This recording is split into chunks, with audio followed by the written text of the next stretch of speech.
नमस्कार दोस्तों, स्वागत है आपका हमारे यूट्यूब चैनल शिक्षा गंगा पर। तो आज मैं आपके लिए बीएलएड 4th ईयर की नोट्स लेके आई हूँ और ये नोट्स आपके सब्जेक्ट ईवीएस की है और मैं टॉपिक वाइज आपकी जो है सिलेबस को कंप्लीट करवाऊँगी और आपको इससे जो है काफ़ी हेल्प मिलेगी और आइडियाज़ भी मिल जाएंगी कि आपको जो है किस तरह से नोट्स कंप्लीट करने हैं। तो चलिए स्टार्ट करते हैं। यहाँ पे टॉपिक है पर्यावरण का अर्थ, मीनिंग ऑफ इन्वायरमेंट।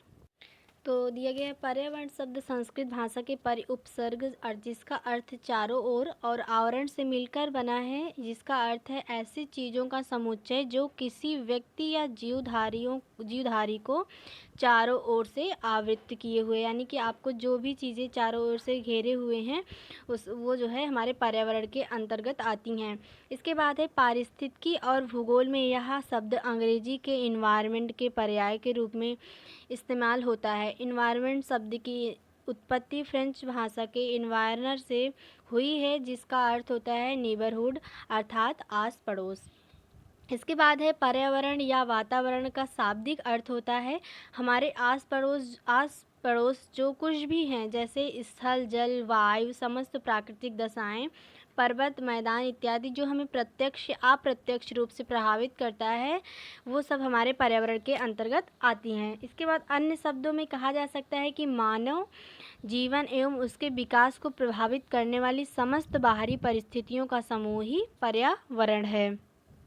इसके बाद आता है कि कॉन्सेप्ट्स ऑफ इन्वायरमेंट। तो इसके बाद दिया गया है कि पृथ्वी पर जीवन एकमात्र साधन पर्यावरण है तथा यह मानव एवं अन्य प्राणियों के जीवन का आधार है। धरातल पर जितने भी जैविक एवं अजैविक घटक हैं, वे ही तत्व मिलकर पर्यावरण का निर्माण करते हैं और इसमें अजैविक तत्व प्रभावकारी दशाओं में विभिन्न जीवों को समाहित कर जीवन संचालित करते हैं।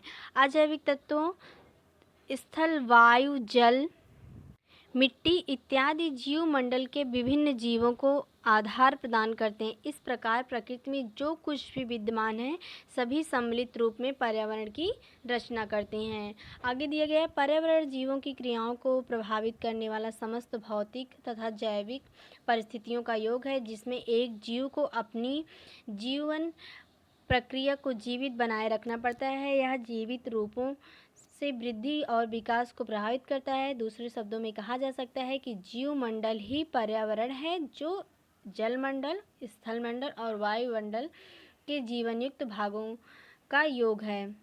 तो ये कॉन्सेप्ट का मतलब ही होता है संप्रत्यय। आप उसके पूरी A to Z जानकारी देंगे और अर्थ में क्या है, एग्जैक्ट उसका अर्थ क्या होता है, यही अर्थ में बताना होता है और लेकिन कॉन्सेप्ट में पूरी जानकारी देनी होती है।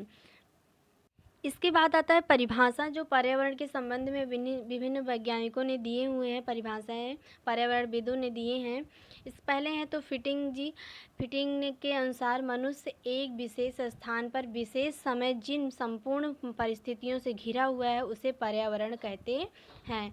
फिटिंग की ही दूसरी परिभाषा क्या है कि जीव के परिस्थिति कारकों के योग को पर्यावरण कहा जाता है। ये सारी पर्यावरण की परिभाषाएं हैं। इसके बाद टांसले के अनुसार है प्रभावकारी दशाओं का वह योग जो जिसमें जीव रहते हैं पर्यावरण कहलाता है। रास की परिभाषा मोस्ट इम्पॉर्टेंट है। आप ट्रांसले, रास और फिटिंग की ज़रूर आप परिभाषाएं लिखिएगा एग्ज़ाम में। तो यहाँ पे रास की है पर्यावरण की बाहरी शक्ति जो हमें प्रभावित करती है, वही पर्यावरण है। पर्यावरण की बाहरी शक्ति जो हमें प्रभावित करती है, ये पर्यावरण है। ये रास की परिभाषा है। इसके बाद आता है कि पर्यावरण का महत्व। तो पहला है जब विद्यार्थी प्रकृति में संपर्क में आता है, जब विद्यार्थी प्रकृति के संपर्क में आता है तो उसकी निरीक्षण शक्ति बढ़ती है। महत्व क्या क्या है पर्यावरण के। दूसरा है पर्यावरण प्रदूषण से कौन कौन से रोग उत्पन्न हो सकते हैं तथा इनसे क्या हानि, उनसे बचाव के उपाय क्या क्या हैं, ये सब भी जो है हम अगर ये सभी पर्यावरण के महत्व हैं। विद्यार्थियों में प्रकृति के रहस्य जानने की स्वाभाविक लालसा रहती है, उससे उनका व्यक्तिगत विकास होता है। इसके बाद है कि विद्यार्थियों में सामाजिक, सांस्कृतिक व ऐतिहासिक पर्यावरण के माध्यम से सामाजिक व सांस्कृतिक मूल्यों का विकास किया जाता है। पांचवा है वैज्ञानिक दृष्टिकोण को परिपक्व बनाने के लिए प्रकृति का संपर्क छात्रों के लिए आवश्यक है। छठा है विज्ञान शिक्षण के लिए भी पर्यावरण का महत्वपूर्ण योगदान है।